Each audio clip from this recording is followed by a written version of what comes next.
¿Qué tal? Bienvenidos a esta nueva serie de la Universidad Autónoma de Tamaulipas en México, Ciencias del Espacio.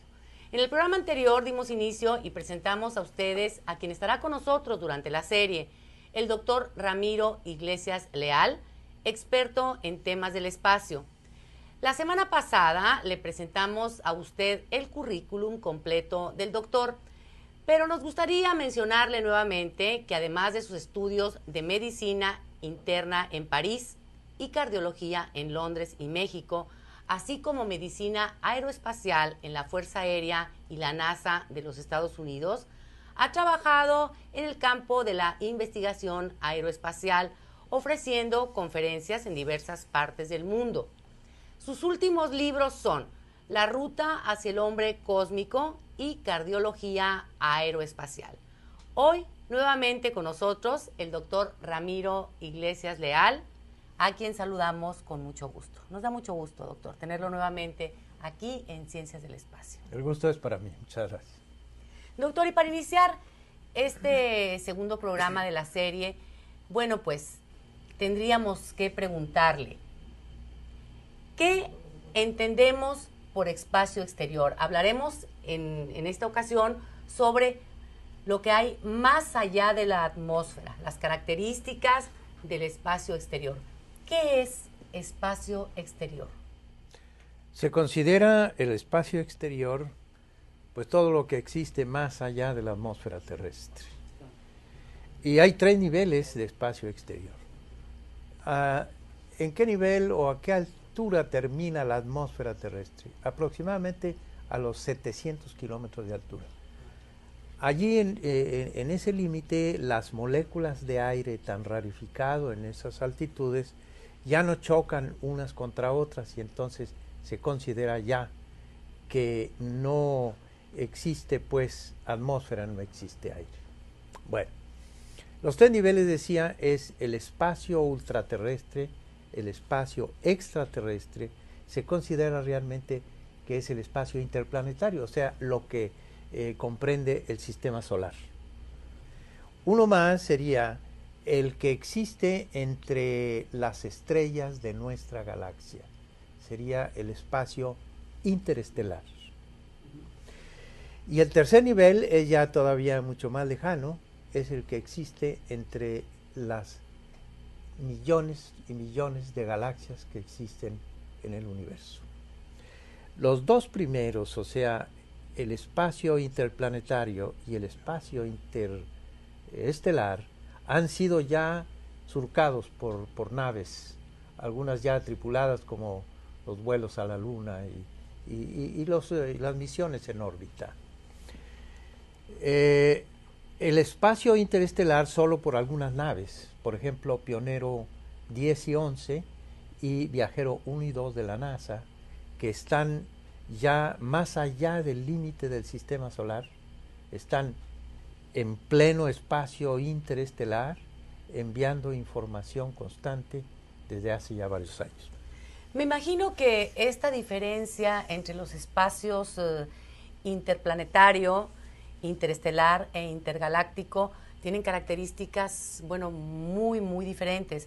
Sin embargo, hoy hablaremos de lo que corresponde al espacio exterior en nuestro sistema planetario. Sí.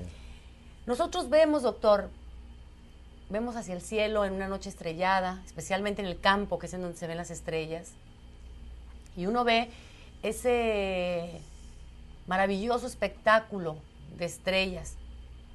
Y uno se imagina que en ese lugar hay un enorme vacío. Es el vacío total, según hemos leído, nos han explicado, nos hemos enterado durante nuestra vida, que no hay nada ahí. No hay atmósfera, no hay nada. Sin embargo, hay estudiosos que dicen que el espacio está poblado, que hay muchísimas cosas ahí. ¿Por qué no nos cuenta de esto? ¿Qué es lo que encontramos en ese vacío del espacio exterior? Bien, no es totalmente vacío.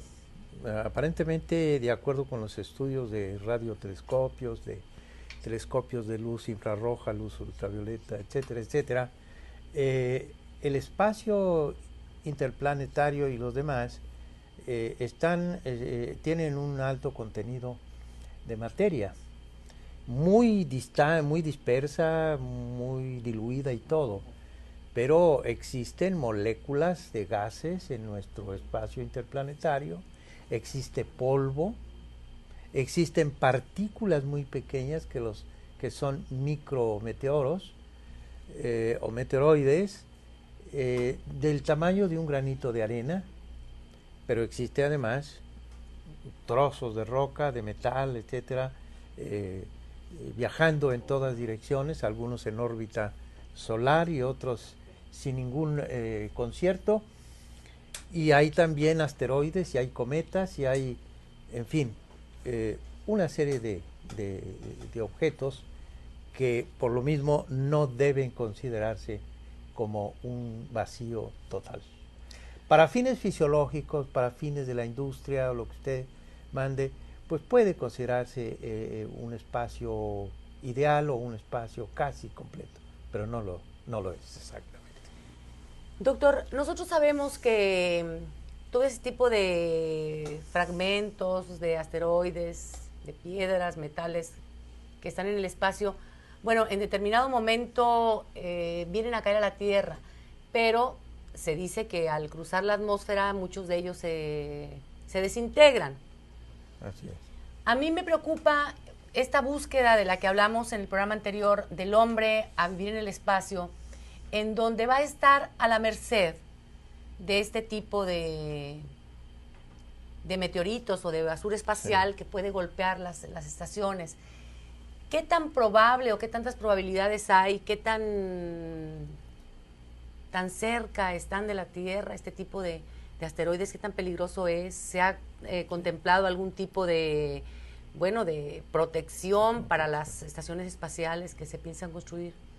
Sí, las naves, por ejemplo, de los programas soviéticos y rusos ahora, los programas de la NASA, los de la Agencia Espacial Europea, cuando regresan las naves que llegan a recuperarse, por razones distintas, la mayor parte de las naves se desintegran en caída libre, pero las que se han recuperado, se ha observado que hay impactos en la cubierta de las naves de esos gránulos que se llaman micrometeoros, y son varios, y dejan cráteres sobre el metal de la cubierta de la nave. Pero esa capa, esa pared de las naves está construida de tal manera que resistan el impacto de micrometeoros. Pero si el meteoroide, como se dice en astronomía, es un poco mayor, de medio kilogramo, de 1 kilogramo, es capaz de destruir una estación espacial o una nave espacial. Nada más que la probabilidad de encontrar un objeto de ese tamaño es infinitamente raro. O sea que las probabilidades son casi nulas en muchos años para que pudiera haber un impacto de esa naturaleza. ¿Sería una probabilidad como la de, un volcán, una situación provocada por un volcán en la Tierra? Probablemente, pero de ser así, un objeto de 1 kilogramo o más, sencillamente destruiría sin más cualquier nave, o incluso una ciudad espacial de las que hablaremos posteriormente. Estamos hablando del vacío en el espacio, doctor. Sin embargo, hemos escuchado hablar de viento solar, tormenta solar. ¿Cómo es posible que en el sol haya viento? Si estamos en un lugar sin atmósfera. Así es. Hemos dicho que el espacio interplanetario está repleto de materia, ¿verdad? De polvo, de moléculas, de meteoroides, de asteroides, de cometas, etcétera, etcétera, de gases y demás. Pues bien, también el espacio interplanetario contiene otro tipo de elementos que no necesariamente son materia, sino unas formas de energía. Pero la radiación cósmica solar y la radiación cósmica galáctica, que se encuentra abundantemente en el espacio interplanetario, son todavía materia, son partículas. Los rayos cósmicos que vienen de otras estrellas, de otras galaxias, son protones, o sea, núcleos de hidrógeno. Son rayos beta, rayos alfa, que son núcleos de helio. Y también núcleos desprovistos de electrones de otros elementos más pesados, como pueden ser los metales, el níquel, el hierro, el carbono, el oxígeno, etcétera, etcétera. Pero también hay electrones. Esos mismos rayos cósmicos, que así se llaman, también los emite el Sol, nuestra estrella, nuestro Sol. Claro, a velocidades menores, con energía menor y todo, pero son los mismos. Protones, rayos alfa, núcleos de elementos más pesados y electrones. Pues bien, el Sol es una gigantesca, monstruosa bomba de hidrógeno en continua fusión nuclear, que es una de las reacciones. Hay fisión nuclear cuando se destruye el átomo y fusión nuclear cuando se fusionan varios átomos para formar un elemento nuevo. Pues bien, el Sol es una bomba atómica, pero en proceso de fusión.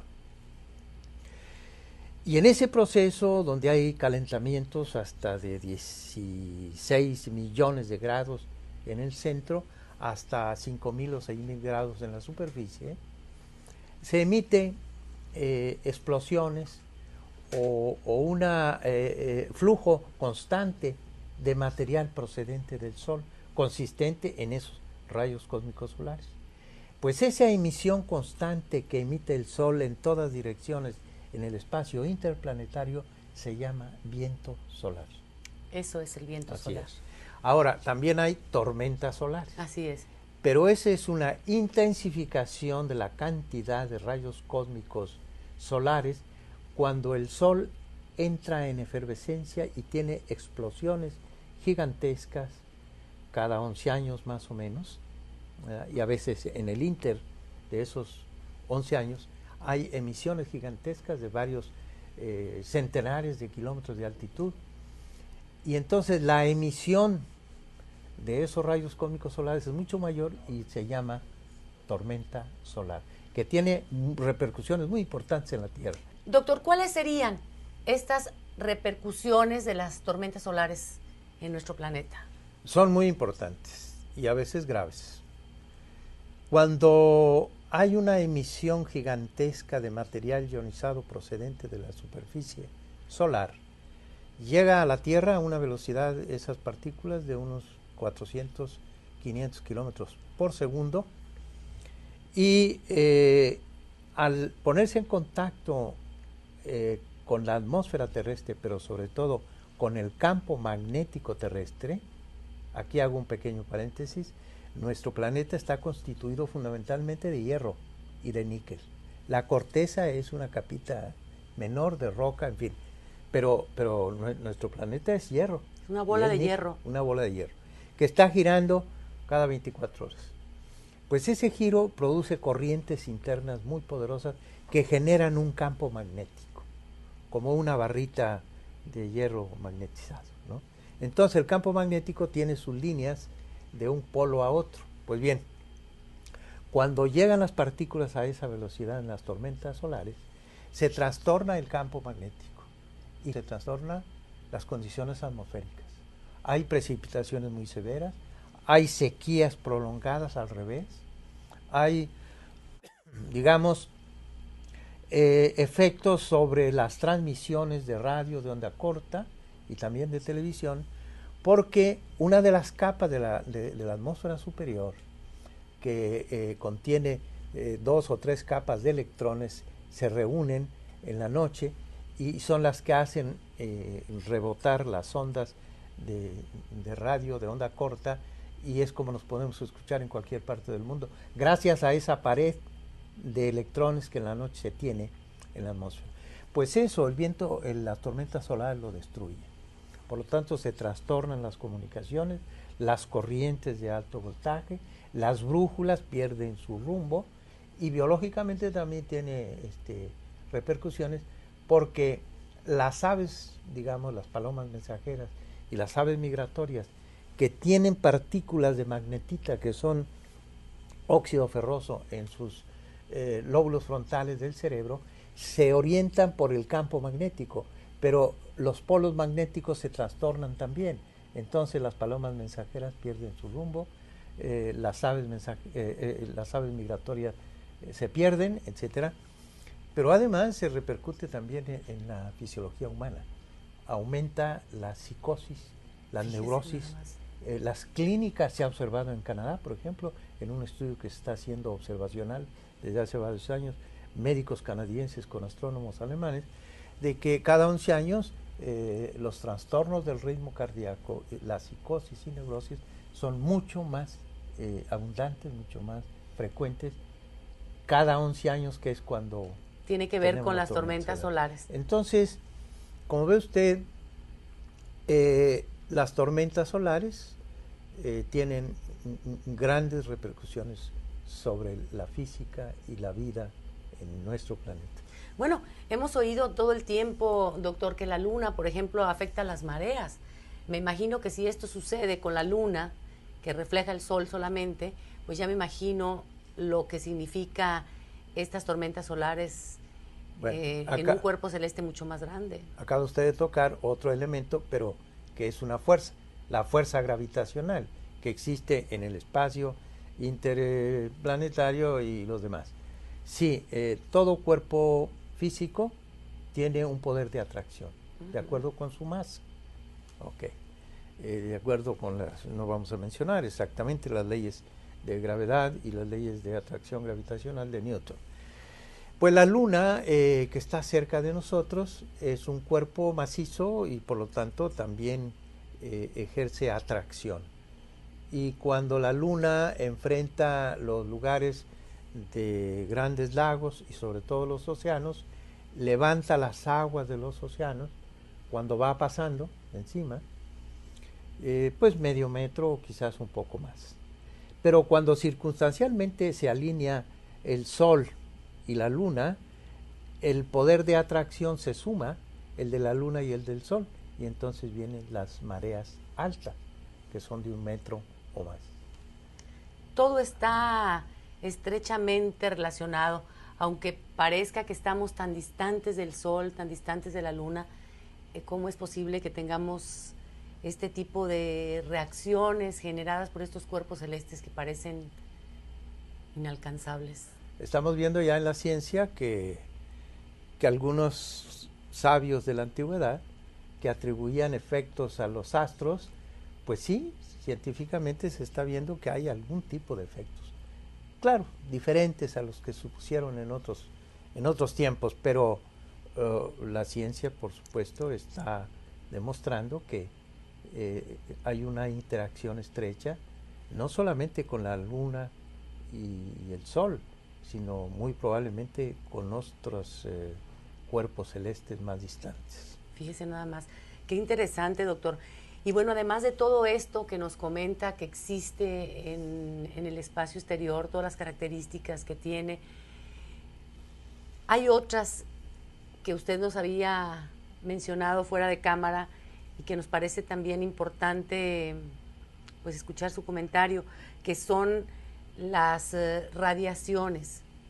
Todo esto que tiene que ver con la luz visible y todos los tipos de luz y los rayos gamma, esas cosas que a veces, bueno, no a veces, sino si no tuviéramos la atmósfera terrestre, serían sumamente dañinos. Exacto. El Sol también produce lo que se llama radiación electromagnética, que no es materia, es una forma de la energía. ¿Cuál es ese espectro electromagnético? Bueno, pues es la luz visible. La pequeña ventanita que nuestra retina permite que nosotros nos asomemos al mundo y al universo. Pero es estrecho, es muy pequeño. O sea, lo que nosotros vemos es como una rendija es apenas. muy poco. Es muy poco. Respecto a lo que pudiésemos ver. Formalmente, si hubiera un médico espacial que calificara a astronautas que van a viajar al espacio intergaláctico o interestelar, diría formalmente ciegos. ¿Por qué? Porque no vemos la luz infrarroja, no vemos la luz ultravioleta, no vemos los rayos X, no vemos los rayos gamma. ¿Cómo veríamos si tuviéramos esas cualidades? Como los telescopios que hay ahora puestos en órbita, de radiotelescopios, también en la superficie terrestre, los telescopios de luz visible, pero los telescopios de luz ultravioleta, de rayos gamma y de rayos X, han contemplado ahora integralmente al universo y las galaxias y los astros que nosotros veíamos solo con el telescopio visual, de una forma y de un tamaño, pues nos damos cuenta que son muy distintos, ya vistos integralmente, con otro tipo de sensores, ¿verdad?, que no posee el ojo humano. O sea, nuestras capacidades son limitadísimas. Limitadas, muy Seríamos limitadas. una especie de mezcla entre murciélago, lince, gato, ser humano. Podríamos ver muy diferente. Pero si algún día, como está trabajándose, funciona la aviónica, o sea, pueden integrarse sensores electrónicos de este tipo, de luz infrarroja, de luz ultravioleta, rayos X, rayos gamma, e incorporarlos a la fisiología humana, y en una de esas podemos realmente ya recuperar la visión integral del universo. Qué barbaridad. Entonces somos prácticamente ciegos. Así es. En este planeta. Pues tenemos temas para muchos otros programas, doctor, que seguramente cuando hablemos de las capacidades del hombre en el espacio, del hábitat, de los nuevos hábitats para la humanidad fuera del espacio terrestre, pues platicaremos sobre esto más a detalle y pues va a ser increíble. Fíjese, doctor, que yo me pregunto mucho, ¿cómo va a ser posible? Ya hablaremos de las estaciones espaciales y de las ciudades espaciales en nuestro próximo programa, pero en este espacio exterior, en este enorme vacío, pues las distancias son muy grandes, doctor. Se tardan años en llegar de un punto a otro. ¿Cómo va a ser posible cruzar estos espacios cósmicos tan grandes para llegar sin que transcurra la vida? ¿Qué va a pasar? ¿Cómo va a ser posible? Me gustaría dar una respuesta más amplia sobre esto, porque hay una propuesta de aquel famoso director de vuelos espaciales que se llama, todavía vive, Christopher Columbus Kraft, Cristóbal Colón Kraft, traducido, que fue el que dirigió los vuelos a la Luna. Y tiene una propuesta para vencer esa dificultad que tenemos, porque no se puede superar la velocidad de la luz, al menos con la tecnología prevista. Pero hay otras ideas que me gustaría hablar, digamos, en algún otro programa de esto, porque no terminaríamos ahora de explicarlo. Pero sí, lo que usted dice es así. Tenemos una gran limitante para viajar al espacio interestelar, y ya no digamos al espacio intergaláctico. No vamos más allá de la velocidad de la luz, 300.000 kilómetros por segundo. Pero para llegar a la estrella más próxima tenemos que viajar a la velocidad de la luz más de 4 años. Imagínese nada más. Pero ya hay estudios al respecto, ya hay alguna forma de, ¿cómo podríamos decirlo? Combustible que pudiera, no sé, algún elemento. No, hay teorías, hay ideas, hay propósitos, hay planes o proyectos, pero todavía no se cuenta con eso. Es más, ni siquiera hemos podido vencer la primera velocidad cósmica o la segunda velocidad cósmica, que es de 40.000 kilómetros por hora, porque los combustibles de que se disponen actualmente químicos no dan para más. Entonces, estamos apenas en la edad de la carreta, digamos, o de algo así, de la antigüedad. Las velocidades cósmicas en este momento que pueden desarrollar los vehículos espaciales son muy, muy limitados todavía. ¿Estos estudios tendrían que ver con esto que conocemos como plasma? Ciertamente. ¿Sí? El plasma es el cuarto estado de la materia. Sí, es de lo que está hecho el Sol, por cierto. Y de lo que está hecho el relámpago, la parte luminosa del relámpago, es plasma. No es gas, no es sólido, no es líquido.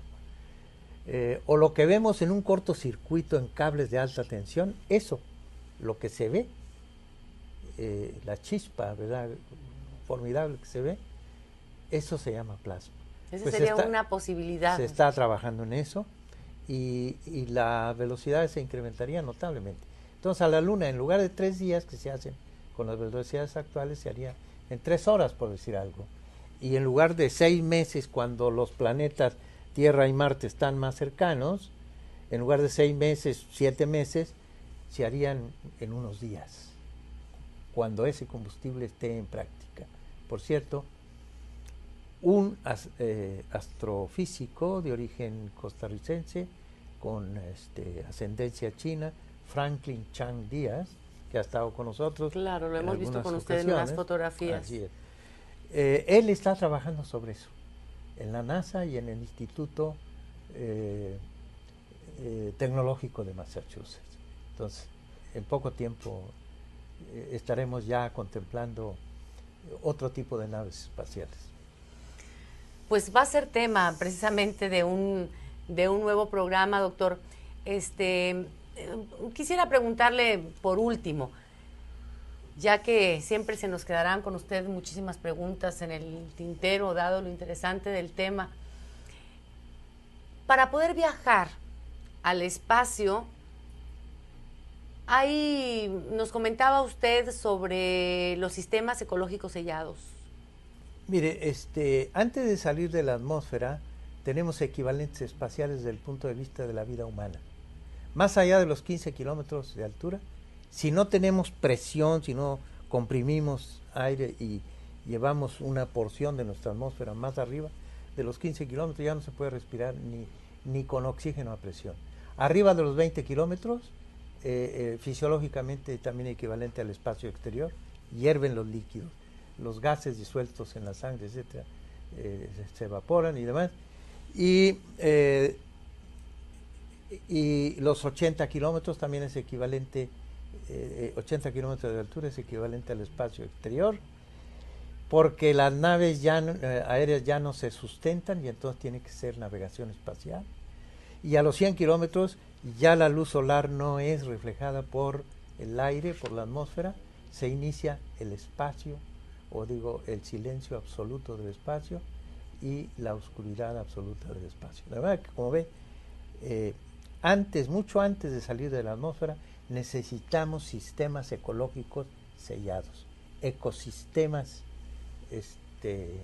herméticamente sellados, autosuficientes, para poder sobrevivir en el espacio profundo. Que podrían ser desde trajes hasta ciudades espaciales. Así es. Hablaremos de esto en otro programa. Pues, doctor, me ha dado mucho gusto que esté con nosotros nuevamente. En nuestro próximo programa hablaremos de las características de las naves, los trajes, las estaciones y las ciudades espaciales. Esto es los nuevos hábitats para la humanidad en el espacio exterior. ¿No es así, doctor? Así es, sí. Y bueno, pues nos dará mucho gusto contar con su atención. Lo esperamos aquí, en nuestra próxima emisión de la serie Ciencias del Espacio. Agradezco mucho, doctor Ramiro Iglesias Leal, el compartir sus conocimientos con nosotros y su presencia aquí. Encantado, licenciado, de estar con ustedes. Muchas gracias. Hasta la próxima.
¿Qué tal? Bienvenidos a esta nueva serie de la Universidad Autónoma de Tamaulipas en México, Ciencias del Espacio.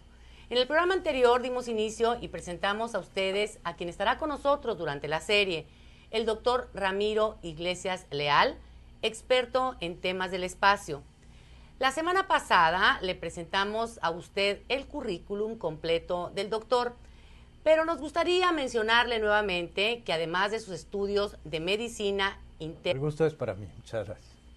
Doctor, y para iniciar este segundo programa de la serie, bueno, pues tendríamos que preguntarle, ¿qué entendemos por espacio exterior? Hablaremos en esta ocasión sobre lo que hay más allá de la atmósfera, las características del espacio exterior.